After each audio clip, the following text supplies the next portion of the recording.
Good morning সবাইকে। আজকে Sunday, তো আজকে তো কিছু স্পেশাল করতেই হবে। তো আজকে আমরা রান্না করছি পমফ্রেট মাছের ঝাল। তো কিভাবে করছি চলো তোমরা দেখতে থাকো। প্রথমে আমি কড়াইতে একটু সর্ষের তেল দিয়ে দেবো মাছগুলো ভাজার জন্য। মাছগুলো আমি কেটে ধুয়ে রেখেছি নুন হলুদ মাখিয়ে। দেখো সুন্দর করে কেটে ধুয়ে রেখেছি নুন হলুদ মাখিয়ে।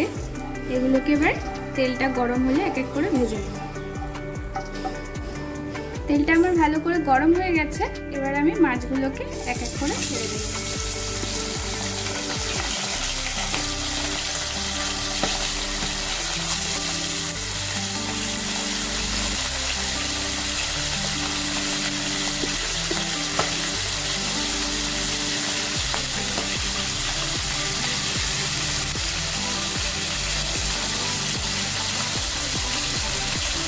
আমার মাছগুলো ভাজা হয়ে গেছে, এবার আমি মাছগুলোকে তুলে নেব।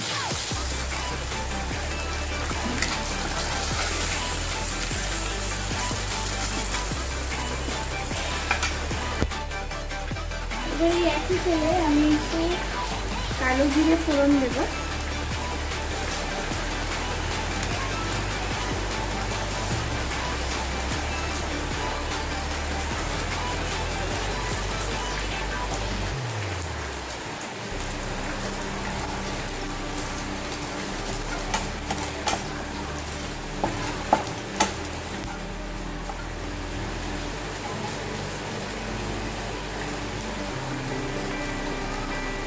তারপরে এর মধ্যে আমি পেঁয়াজ কুচিগুলো অ্যাড করে দেবো।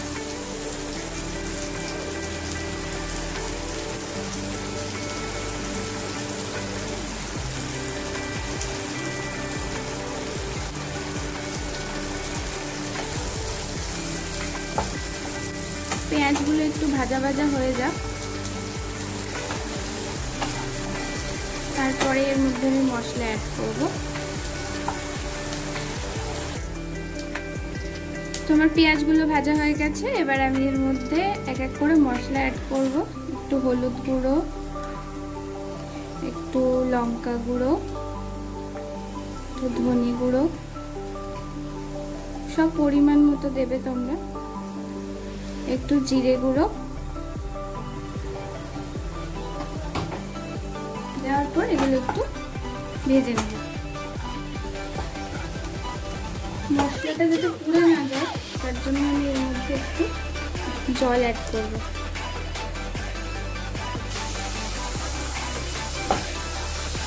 একটু জল অ্যাড করার পরে মশলাগুলো একটু ভালো করে ভাজা ভাজা হয়ে গেলে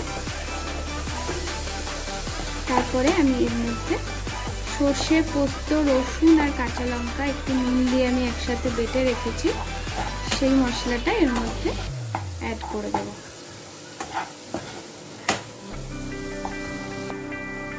মশলাগুলো থেকে আমার ভালোভাবে তেলটা ছেড়ে গেছে, দেখতে পাচ্ছ। এরপরে আমি সর্ষে বাটিটা দিয়ে দেবো এর মধ্যে। যেহেতু এর মধ্যে রসুন আমি দিয়ে বেটেছি, তো সেই জন্য আমাকে একটু এটা কষিয়ে নিতে হবে, নাহলে রসুনের কাঁচা গন্ধটা বেরোবে।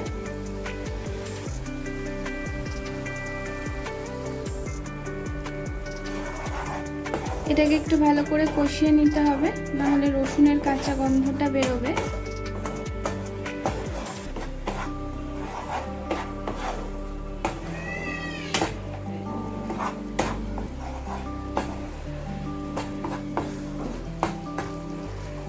দেখতেই পাচ্ছ তোমরা কত সুন্দর কালারটা এসেছে।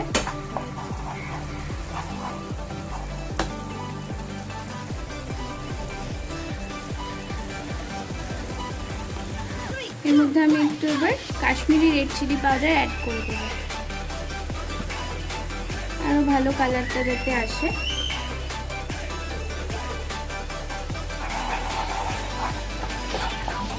দিয়ে সবকিছু ভালো করে একটু ভাজা ভাজা করে নেব।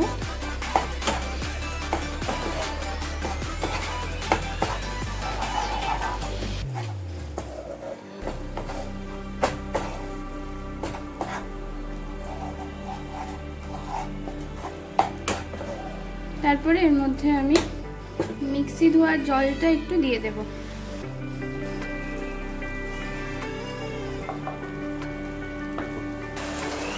এর মধ্যে আমি একটু স্বাদ মতো নুন দেব। সর্ষে বাটাটায় আমার অল্প করে নুন দেওয়াই ছিল, তাও এর মধ্যে একটু স্বাদ মতো নুন দিয়ে দিলাম, কারণ নুনটা একটু কম ছিল। তোমরাও তোমাদের স্বাদ মতো একটু নুন অ্যাড করে দেবে এর মধ্যে।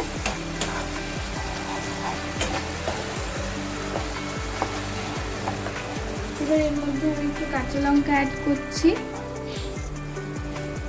তারপরে আমি এক এক করে মাছগুলোকে এর মধ্যে দিয়ে দেব।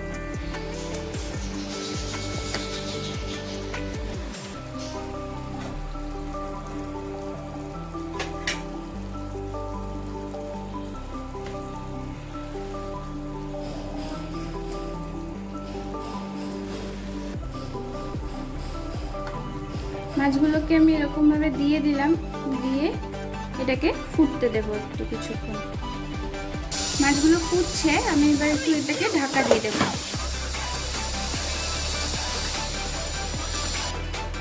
ঢাকাটা খুলে আমি একটু দেখে নেব কি কন্ডিশনে আছে আমার মাছগুলো। দেখতে পাচ্ছ সুন্দর করে হয়েই গেছে আমার মাছগুলো। এবার আমি গ্যাসের ফ্লেমটা অফ করে দেব। দেখো কত সুন্দরভাবে আমার গ্রেভিটা থেকে তেল ছেড়ে গেছে। তোমরা চাইলে এর মধ্যে একটু গার্নিশিংয়ের জন্য ধনেপাতা দিতে পারো, কাঁচা লঙ্কা দিতে পারো।